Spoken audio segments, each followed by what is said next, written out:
It's already Sunday! I've been getting increasingly anxious about Yuri's upcoming visit. I kept telling myself there's no reason to be nervous, but it doesn't help much. I haven't had anything from Sayori since she left the club early the other day. I decided to visit Sayori before Yuri comes over. Rather than asking, I simply tell her I'm coming over, much like I've done in the past. Once I reach Sayori's house, I knock on the door before entering it myself. The house is quiet. It's already strange of her not to run down and greet me. Sayori? Hi! I sit down in her room. Sayori forces a smile, but it's easy to tell that she's different. There's a minute of silence between us. How come you suddenly wanted to come over today? Aren't you supposed to see Yuri today? Monica told me. It's only natural for her to keep me informed about the festival preparations, right? Aren't you going to be helping Monica today? Of course! But I'm just here helping her online. We didn't plan to meet up or anything. There's more silence between us. This is getting awkward as hell. Sayori stares in a random direction. I just wanted to see how you were doing. When something's wrong, you can't hide it from me. I know you too well. Why can't it just be like it's always been? This is all my fault. If I didn't get so weak and accidentally express my feelings, if I didn't make a stupid mistake, then you wouldn't have been so worried about me at all. But this is just my punishment, isn't it? I think that's why the world decided to have you come over today. It just wants to torture me. Sayori! I grab Sayori by the shoulders. What on earth are you saying? Are you listening to yourself right now? I know something happened to you. There's no other explanation for you being like this, so tell me already. Sayori gives me an empty smile. You really put me in a trap, Chrissy. But you're wrong. Nothing happened to me. I've always been like this. You're just seeing it for the first time. I've had really bad depression my whole life. Why do you think I'm late to school every day? Because most days I can't find a reason to get out of bed. What reason is there to do anything when I fully know how worthless I am? This is horrible! Why go to school? Why eat? Why make friends? I'm in shock. I can't even figure out how to respond. Why is it that you've never told me about this? It almost feels like I've been betrayed as your close friend. Don't make it about you, dude! Because if I knew, I would have done everything I could to support you. Even if there's only so much I could do. That's why I'm your friend. All you had to do was tell me. You don't understand at all. Why do you think I didn't tell you? Because if I told you, you would have to waste effort caring about me instead of doing important things. I don't want to be cared about. That's why I wanted so badly for you to make friends with everyone else. Helping everyone be happy together is the best thing for me. But then I discovered something else too. Seeing you make friends and get closer with everyone in the club. It feels like a spear going through my heart. I don't want to... It was bad when it was just poetry. This is worse. Without thinking, once again I grab Sayori's shoulders. This time I pull her into a tight embrace. I don't care if you feel selfish. I'm really happy that you convinced me to join the club. Seeing you every day makes it worthwhile enough. And if I make friends with everyone else, that's just a bonus. But please never underestimate how much I care about you. I wouldn't have it any other way. She starts sobbing into my ear. No, don't do this to me. Please don't do this. I don't know if I'm doing the right thing. But all I want is for her to know that I care. No matter what it takes, I'll figure out what needs to change. I'll make these feelings go away. And if there's anything you need me to do, then you'd better tell me. I'll get mad if you don't. Gently, Sayori finally puts her arms around me in return. I don't know anything. It's all really scary. I don't understand any of my feelings. The only time I'm not feeling nothing is when I'm feeling pain. The festival is tomorrow. Yeah, it's going to be fun, right? Yeah. How would you like for me to spend it all with you? It's what I want, I promise. I think that would be nice then. Yeah. Sayori wipes her eyes. If I could spend the whole day here, I would. Of all days, this has to be the one where I have other plans. Maybe I should cancel. No, don't. Please don't. If you did that, then I really wouldn't forgive you. I'll see you tomorrow, okay? Alright. I look forward to it. I take Yuri to my room. The first thing she does is glance around curiously, which makes me feel anxious. It's so clean! I would have gladly helped you clean. That would have been even more embarrassing. Wait, don't look in there! I snatched Yuri's wrist, which was in the process of opening a desk drawer of mine. Why would you go into someone's bedroom and open their desk drawer? I let go of Yuri's wrist. She puts both of her hands firmly in her lap, as if making sure she's keeping track of them. Sitting on the floor together, the two of us get to work. I carefully draw a different character on each paper, doing my best to manage my bad handwriting.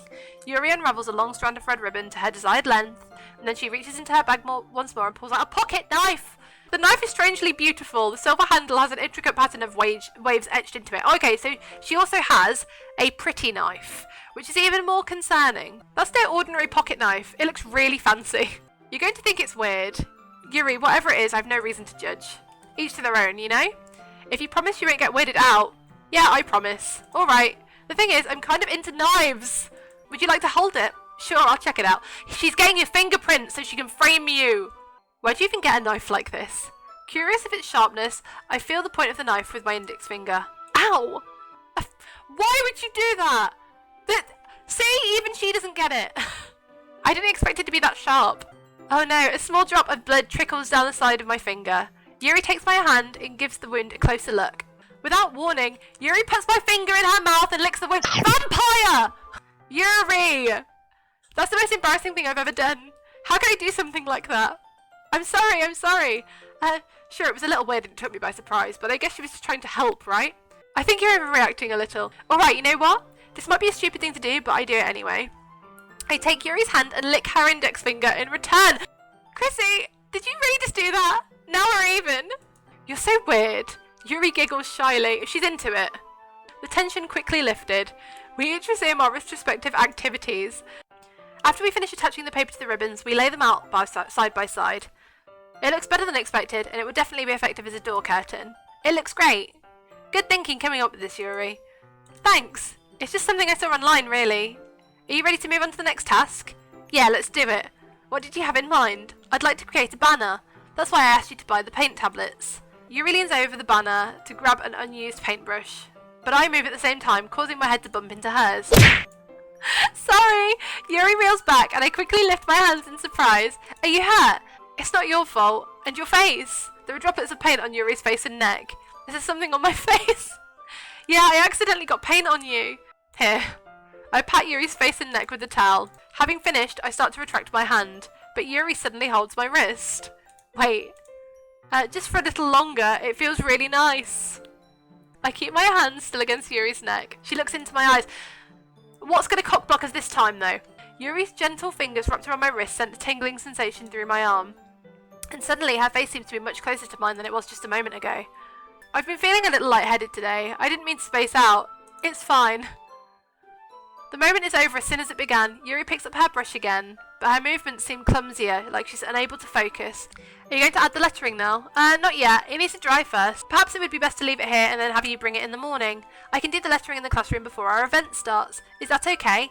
That's totally fine. In that case, I don't think there's anything more for us to do here. Phew! You say that like you're glad it's over.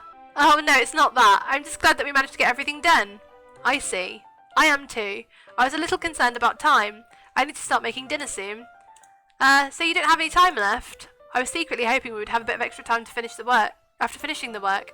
Well, Yuri thinks to herself, I think it would be too irresponsible for me to wait much longer. I'm sorry.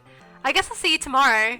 Wait, I kind of say that without thinking. About today. It's fine that we didn't have as much time as we wanted, because we can do this again. As I stumble over my words, Yuri simply smiles bashfully. Anyway, you know what I'm trying to say, so you're very thoughtful. Yuri takes a step closer to me, then briefly squeezes my hand. I kind of like that about you. Well, how am I supposed to respond to that? But I don't even get a chance to, as Yuri suddenly pulls back. Sayuri! Sayuri, just now we went... It's okay. I just stopped by to say hi. Well, it's nice to see you. I'm sorry, but I'm already on my way to leave. Oh, really? That's too bad. I'm sorry, but we'll all be together at the festival tomorrow, so that's fine, right? Yeah, so I'll see you tomorrow. Clearly embarrassed, Yuri hurries off. So Yuri, I thought you didn't want to come over today. Well, I tried staying in my room, but my imagination was being really mean to me, so I had to come here and see it for myself. See what? What are you talking about? You know, how much fun you were having with Yuri, how close you got to her. It makes me really happy that you've made such good friends. That's all that matters to me. Tears start to fall down Sayuri's face. So happy. That's all that matters to me. Why am I feeling this way? I'm supposed to be happy for you. Why does it feel like my heart is splitting in half? It hurts so much. Everything hurts so much. This would be so much better if I could just disappear. Sayuri, don't say that. Jesus, this is horrible again. It's true. If I wasn't here, then you wouldn't have to waste your sympathy on me. You wouldn't have to put up with me being selfish. Monica was right. I should just... Monica? Monica was right about what? I put a hand on her shoulder to reassure her. I'm scared. I'm really scared. What are you scared of, Sayuri? I'm scared that I might like you more than you like me. Ugh. Sayuri. We've all had the experience where we like someone who just doesn't like us back. Sometimes they're friends, and that sucks. But also, like, pushing it on that friend and saying that you want to die and stuff is kind of not great either. That's enough. I don't want you to hurt anymore. I slide my hand down Sayori's arm and squeeze her hand in my own. Do you remember how I said I always know what's best for you? Do you still believe me? Wordlessly, Sayori nods. Even if you don't understand all of your own feelings, I know what you need the most right now. And that's what I'm going to give you. Oh, don't say I love you, because you don't love her. Right. Oh, God, this is going to break her heart in two. Please trust me, I know what's best, and I will make you happy in the end. I promise I hope you get things back to the way they were. I see. I'm sorry, I don't mean to hurt you. Is this what it feels like to get stabbed in the chest? I knew this whole time there's no happiness down that path. That's why I came here, just so I could get the answer I needed to hear. Sayori's smile finally breaks. All of a sudden, she turns around, drops to her knees. Clutching her head with both hands, she screams as loudly as she can. I'm so shocked that I didn't know how to react. Sayori looks over her shoulder, flashes me one more weak smile before turning around and running off. I'm left helplessly standing in front of my house. Why am I feeling so horrible about this? There's nothing more I could have done. The most I can do is support Sayori in her feelings and help her on the path that's right. And that's exactly how I feel about it.